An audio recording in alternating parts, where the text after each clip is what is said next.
Pasukan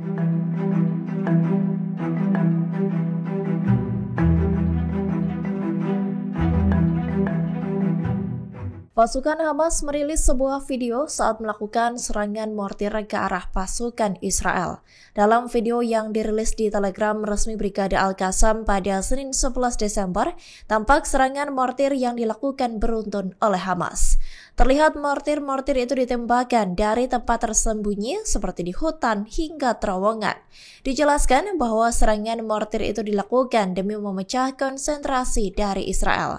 Sebab mortir itu ditembakkan ke arah Israel yang sedang berada di garis depan di jalur Gaza. Rekaman tersebut menunjukkan para pejuang Al-Qassam memuat mortir mereka dengan peluru perspektif untuk meluncurkannya ke arah tentara Israel yang menyerang di semua sumbu gerak maju mereka.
Hizbullah pasukan Lebanon hingga saat ini masih menggempur wilayah Israel di perbatasan Lebanon-Palestina. Dikutip dari Al-Mayadin, media Israel juga melaporkan bahwa Hizbullah memiliki keunggulan strategis di utara. Penilaian itu muncul setelah konfrontasi terus-menerus antara pasukan Israel dengan Hizbullah. Analis urusan Arab Zvi Yehezkali mengatakan di Channel 13 bahwa Hizbullah tetap dominan di utara.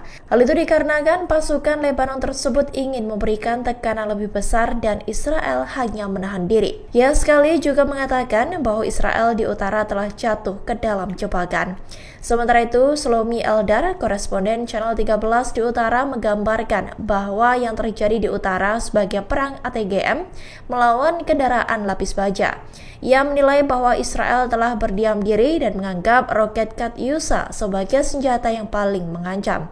Namun saat ini senjata yang paling mengancam Zionis adalah rudal anti-tank. Bulan lalu anggota Knesset Pendudukan Israel dan mantan Menteri Keamanan Avigdor Lieberman mengatakan bahwa pemerintah Israel kalah perang di utara.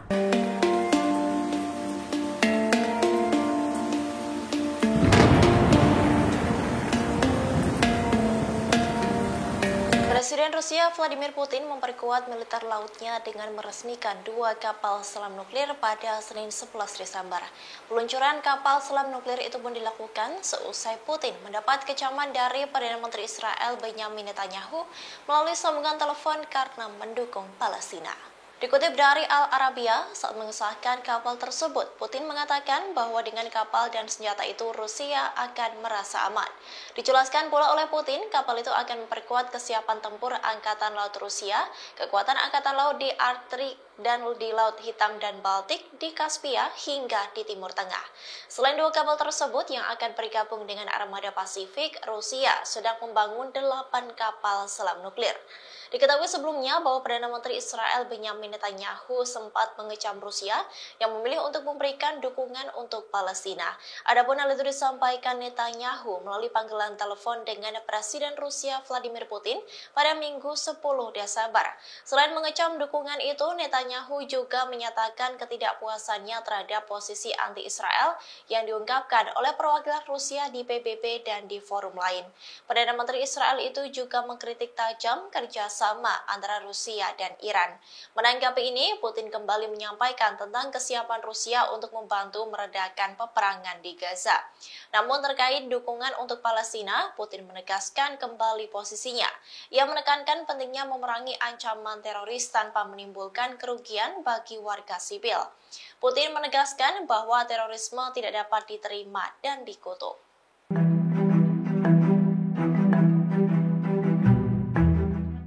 Pasukan Irak kembali menyerang pangkalan militer Amerika Serikat di Al-Sadadi di kota Hasakah, Suriah Timur Laut pada Senin 11 Desember 2023. Irak menargetkan pangkalan tersebut menggunakan 4 rudal beruntun. Alhasil, pangkalan Amerika Serikat yang juga menampung tentara Prancis dan Inggris itu pun meledak dahsyat bertubi-tubi dalam waktu singkat. Dikutip dari Tribunnews.com, seorang koresponden media Sputnik mengaku bahwa dirinya mendengar ledakan besar dan berturut-turut di sekitar pangkalan Amerika Serikat tersebut. Selain itu, ledakan juga terjadi di Direktorat Ladang Minyak Al-Jabsa di kota Al-Sadadi. Adapun ledakan itu terjadi setelah dihantam setidaknya oleh 4 rudal. Pasukan Amerika Serikat membunyikan sirene dan mengerahkan pasukan di sekitar wilayah tersebut. Mereka juga mengerahkan drone dan helikopter terbang di atasnya. Pangkalan Al-Jabsa di Al-Sadadi dianggap sebagai satu di antara pangkalan Amerika Serikat terbesar di Timur Laut Suriah. Sebab di dalam pangkalan tersebut juga menampung sejumlah tentara Prancis dan Inggris. Sumber lokal juga mengatakan kepada kantor berita Al-Mayadin bahwa ledakan besar terdengar dari dalam pangkalan tersebut. Sumber itu mengatakan suara itu kemungkinan besar disebabkan oleh sebuah drone milik faksi perlawanan Islam Irak yang menembaki pangkalan tersebut dengan beberapa rudal. Sumber lain mengatakan sejumlah rudal menghantam pangkalan tersebut dan satu di antaranya mendarat di markas besar pasukan Demokratik Suriah. Sumber kedua mengatakan bahwa sebuah drone Amerika Serikat juga jatuh di dekat Jalan Al-Sadadi Tal Jair. Meski begitu, perlawanan Irak belum mengonfirmasi serangan tersebut.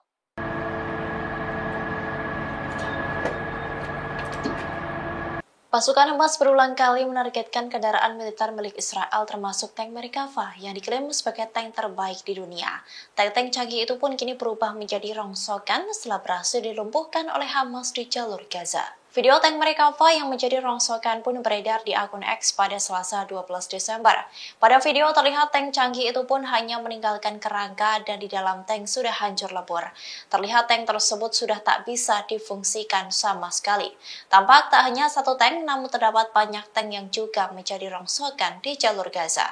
Diketahui bahwa Brigade Al-Qassam sempat mengunggah video saat pasukannya menggunakan drone untuk menghancurkan tank Israel. Terlihat dalam video yang dirilis pada Minggu 10 Desember, tampak UAV menjatuhkan bahan peledak ke tank Israel di timur Khan Yunis. Ledakan itu pun seketika merusak kendaraan canggih Israel itu. Hamas mengumumkan pasukannya telah menghancurkan sedikitnya 44 kendaraan militer Israel selama 48 jam terakhir di seluruh Gaza. Selain itu, Hamas juga menyerang tank-tank Israel dengan RPG anti-armor dan anti-tank serta ranjau anti-personil. Dengan banyaknya tank Merkava yang hancur, sontak menimbulkan kerugian besar untuk Israel. Sebab satu tank tersebut bernilai 3,5 juta dolar Amerika.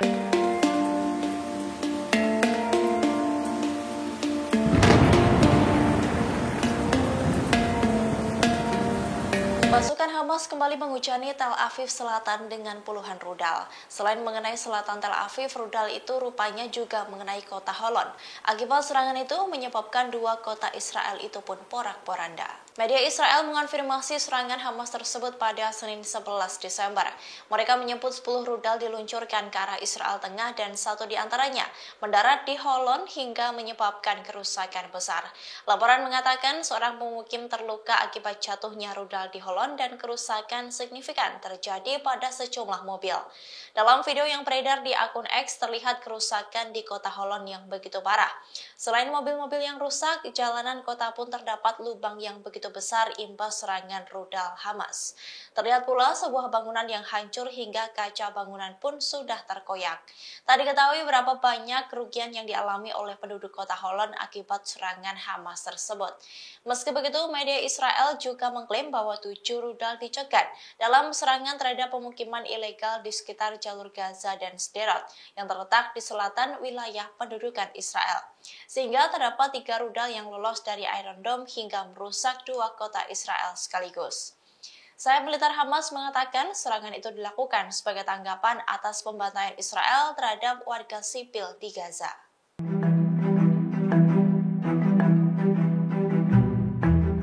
Proses pemakaman 4 anak di Jagakarsa yang dibunuh oleh ayahnya sendiri diiringi isak tangis dan keluarga.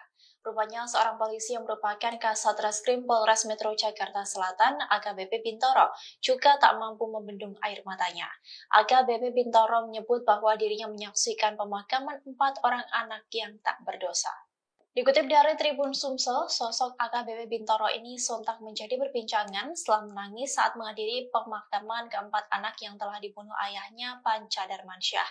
AKBP Bintoro baru saja dilantik menjadi Kasat Reskrim Polres Metro Jakarta Selatan pada Kamis 24 Agustus 2023 lalu. Ia diketahui menggantikan Kompol Irwandi Idrus. Saat hadir di pemakaman, sambil menyeka air matanya, Bintoro mengatakan bahwa dirinya baru saja menyaksikan pemakaman 4 anak yang tak berdosa. Ia mewakili Polres Metro Jakarta Selatan menyampaikan rasa bela sungkawa atas meninggalnya 4 anak dari seorang ibu berinisial D.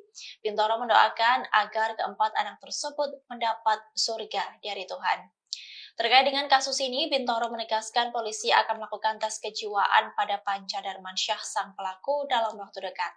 Hal itu dilakukan untuk mengetahui sejauh mana peran dan motif dari pelaku melakukan pembunuhan. Diketahui bahwa keempat anak itu dimakamkan di TPU Perigi Sawangan, Depok pada Minggu 10 Desember. D, sang ibu turut hadir di pemakaman setelah dirawat karena mendapat KDRT dari Panca. D tak mampu membendung tangisnya telah kehilangan keempat anaknya. Ia pun sampai membawa boneka kesayangan anaknya saat pemakaman keempat anaknya dilakukan. Ya, hati-hati ya. Ya, hati-hati ya. Hati-hati ya. Sosok istri Panca berinisial D menjadi sorotan setelah disebut-sebut menjadi tulang punggung keluarganya. Sebab dugaan awal kasus Panca yang membunuh 4 anaknya di Jagakarsa diduga karena faktor ekonomi. Rupanya istri Panca memiliki pekerjaan yang lumayan mentereng. Berdasarkan penelusuran Tribun Sumsel.com, informasi pekerjaan D terungkap di media sosial. Istri dari Panca Darmansyah ini tercatat sebagai koordinator talent di bilangan apartemen Pakubuwono, Jakarta Selatan. Meski begitu, D dikenal sebagai pribadi yang tertutup hingga sosial media istri Panca menjadi sorotan. Sebab D ternyata tidak pernah mengunggah foto sang buah hati. Diketahui sebelumnya, Ketua RT sekitar kontrakan Panca menduga bahwa motif awal kasus pembunuhan itu karena faktor ekonomi. Menurut Yakob, sang Ketua RT, Panca sudah berbulan-bulan tidak membayar biaya sewa rumah kontrakan yang ditempatinya. Sebab beberapa bulan terakhir Panca tidak memiliki pekerjaan alias pengangguran. Hanya sang istri yang bekerja sebagai karyawan swasta, di mana Yakob pun tak mengetahui apa pekerjaan dari D. Namun belakangan terdapat motif lain, yakni D diduga sudah berselingkuh dengan lelaki lain. D juga menjadi sorotan karena sebelum Panca menghabisi 4 anaknya, pelaku terlebih dulu melakukan KDRT pada istrinya. Penganiayaan yang dilakukan Panca pun sampai membuat D harus menjalani perawatan di rumah sakit.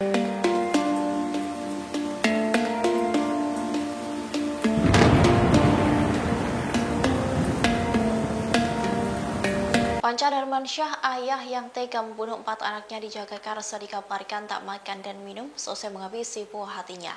Ia disebut hanya melamun selama 4 hari di dalam rumah. Hingga akhirnya Panca pun merasa kelaparan dan meminta tolong kepada tetangganya untuk membelikan minuman. Hal itu terungkap dalam keterangan yang disebutkan Wakasat Reskrim Polres Metro Jakarta Selatan Kompol Henrikus Yosi pada Senin 11 Desember. Yosi mengungkap aktivitas apa saja yang dilakukan Panca setelah membunuh anaknya. Di antaranya Panca tidak makan dan minum selama 4 hari. Ia hanya diam di rumah kontrakannya tersebut setelah anak-anaknya tewas. Diketahui Panca membunuh anaknya pada Minggu 3 Desember. Beberapa hari tak makan dan minum, Panca dan Mansyah tampaknya mulai kelaparan. Hingga akhirnya pada Rabu 6 Desember, Panca meminta tolong tetangga membelikannya air minum. Namun saat itu ia tak memperbolehkan tetangganya masuk ke rumah. Ayah 4 anak di Jagakarsa ini meminta tetangganya untuk menyimpan minuman tersebut di pintu rumah.